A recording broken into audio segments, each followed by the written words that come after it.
Hi guys, আজি এটা নতুন ভিডিঅ'লৈ আহিছোঁ। আকৌ আপোনালোকে সিদিনাখন মই দিয়া ভিডিঅ'টো চালেনে? চাই চুলিৰ যত্ন ল'বচোন। তেনেকৈ আপোনালোকৰ চুলিখিনি ভাল হ'লে মোৰো ভাল লাগিব। আজি এটা নতুন আৰু এটা দিম। মই মানে আমাৰ অৰিফ্লেমৰ যোন ডাইৰেক্টৰ তেওঁ দিছিলে চুলিৰ ওপৰত। আজি তেওঁৱেই আকৌ এটা স্কিনৰ ওপৰত দিব। আপোনালোকে চাবচোন, চাই যদি ভাল পায় লাইক কমেণ্ট শ্বেয়াৰ কৰিব। আৰু তেওঁ আজি নভেজৰ ওপৰত দিব। আপোনালোকে কোনোবাই যদি নভেজ ব্যৱহাৰ নকৰে, আৰু 3টা আছে আমাৰ প্ৰডাক্ট। এইটো এটা আছে, এইবিলাক অকণ কম ৰেঞ্জৰ হয় আৰু আপোনালোকৰ বয়স অনুযায়ী হয়। আৰু নভেজটো মানে অকণ ৰিংকলছ পৰিলে মানে সেইটো ব্যৱহাৰ কৰিলে বেছিকৈ ভাল। আপোনালোকে চাই যদি ভাল পায় লাইক কমেণ্ট শ্বেয়াৰ কৰিব। আজি আপোনালোকৰ ওচৰলৈ মই অৰিফ্লেমৰ যিটো পিলিং কেনেকৈনো এপ্লাই কৰে তাকে মই ক'ব আহিছোঁ। এইটো হৈছে অৰিফ্লেমৰ নভেজৰ এডভান্স স্কিন ৰিনিউইং ট্ৰিটমেণ্ট। আৰু এইটো হৈছে আমাৰ দুটা হেৰিত আহে টিউবত। 1 মাহত কোৰ্চ আৰু সপ্তাহত এদিন, মাহত 4 দিন কৰিব লাগে। আৰু আমি ৰাতি এপ্লাই কৰিম আৰু নেক্সট ডে আমি ৰ'দৰ পোহৰত নোলাওঁ। আৰু ঘৰৰ ভিতৰত থাকিলেও আমি ছানস্ক্ৰীন লগাব লাগে।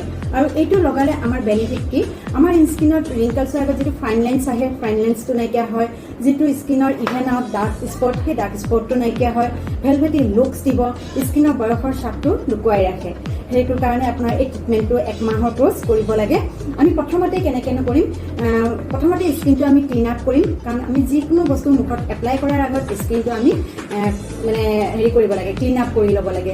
এইটো হ'ল নভেজৰ supreme cleansing 2-in-1 cleansing with toner লগাই পেলাই আমি মুখখন ধুই শুকান কাপোৰে মুখখন ধুনীয়াকৈ মুচি ল'লোঁ। ছেকেণ্ড ষ্টেপটো আমি পিল লগাম। এইটো আমি ওপৰতো ভাঙি পেলাই নতুন কটন এটুকুৰত গোটেইখিনি উলিয়াম আৰু আমাৰ গোটেইখিনি স্কিনত আমি এপ্লাই কৰিম।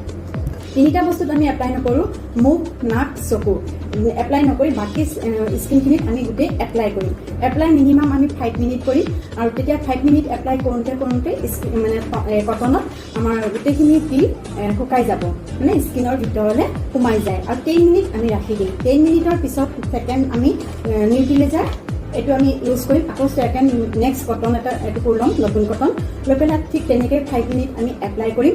আৰু 5 মিনিট এপ্লাই কৰাৰ পিছত আমি 10 মিনিট আকৌ ৰাখি দিম। ঠিক তেনেকৈ আগৰ নিচিনাই চকু, নাক, মুখ আমি বচাই ৰাখিম। বাকী জেগাখিনিত এপ্লাই কৰিম। থাৰ্ড আমি কৰি লোৱাৰ পিছত আমি নাইট কেয়াৰ কৰি শুম। নাইট কেয়াৰ কি কৰিব লাগিব? ছেকেণ্ড আমি ৰিংকলছ নাহিবৰ কাৰণে, পাফিং নহ'বৰ কাৰণে, ডাৰ্ক স্পট নপৰিবৰ কাৰণে আমি আই ক্ৰীম ইউজ কৰিম। কাৰণ কিয়? মই ইকলেজেনৰ আই ক্ৰীমটো ইউজ কৰোঁ। কাৰণ কিয়? ৰিংকলছৰ কাৰণে ইকলেজেনটো খুবেই ভাল।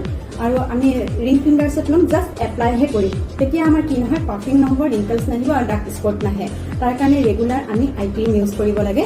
আৰু ৰিজাল্টটো ফাৰ্ষ্ট কৰিবৰ কাৰণে আমি চেৰাম ইউজ কৰিব লাগে। চেৰাম ইউজ কৰিলে আমাৰ স্কিনটো বুষ্ট কৰে। এইটো আমি 5টা ড্ৰপছ লৈ গোটেই মুখখনত এপ্লাই কৰিলোঁ আৰু নাইট কেয়াৰ লগাই আমি শুই থাকিলোঁ। ব্ৰাইট ছাপ্লিমেণ্টটো কৰিলে আমাৰ কি হয়, স্কিনত পিগমেণ্টেশ্যনৰ যিটো ডাৰ্ক স্পট, সেই ডাৰ্ক স্পটটো নাইকিয়া হয়। আমি ৰেগুলাৰ যদি নাইটত এনেকুৱা ধৰণৰ কেয়াৰ কৰোঁ, আমাৰ স্কিনটো ভেলভেটি লুকছ দিব আৰু লগতে আমাৰ বয়সৰ চাপটো লুকাই ৰাখিব। যিটো পিগমেণ্টেশ্যনৰ ডাৰ্ক স্পট সেইবিলাক নাইকিয়া হ'ব। আৰু এই যিটো নভেজৰ পিলিং, এই পিলিংটো আপোনাৰ এই জুলাই মাহত খুব ধুনীয়া এটা অফাৰত আছে, 30% অফ।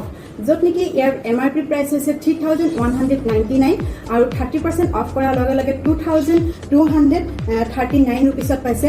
আৰু যিসকল ইয়াত অৰিফ্লেমৰ লগত জড়িত আছে, ব্ৰেণ্ড পাৰ্টনাৰ, তেওঁলোকে এক্সট্ৰা 20% ডিছকাউণ্ট পাব। তেওঁলোকে টোটেল কিমানত পাব? 1,791 ৰুপিছত, মানে অলমষ্ট আপোনাৰ 50% ডিছকাউণ্টত পাই আছে।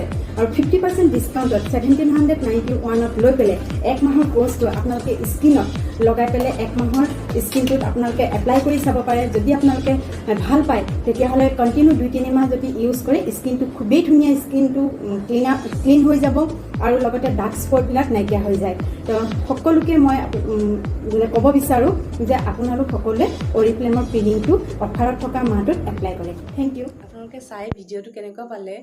যদি ভাল পাইছে লাইক কমেণ্ট শ্বেয়াৰ কৰিবচোন। আৰু যদি আপোনালোকে বস্তুটো ব্যৱহাৰ কৰিব বিচাৰে তেতিয়াহ'লে মোৰ কমেণ্ট বক্সত লিখিব আৰু মোৰ লগত কণ্টেক্ট কৰিলে আপোনালোকে পাব। আপোনালোকে ব্যৱহাৰ কৰি চাবচোন, আপোনালোকৰ স্কিনটোও ভাল হ'ব। আৰু এতিয়া কৰোণা সময়ততো পাৰ্লাৰলৈ যাবই পৰা নাই, আপোনালোকে ঘৰতে বস্তুখিনি আনি নিজেই ব্যৱহাৰ কৰিব পাৰিব। Bye bye.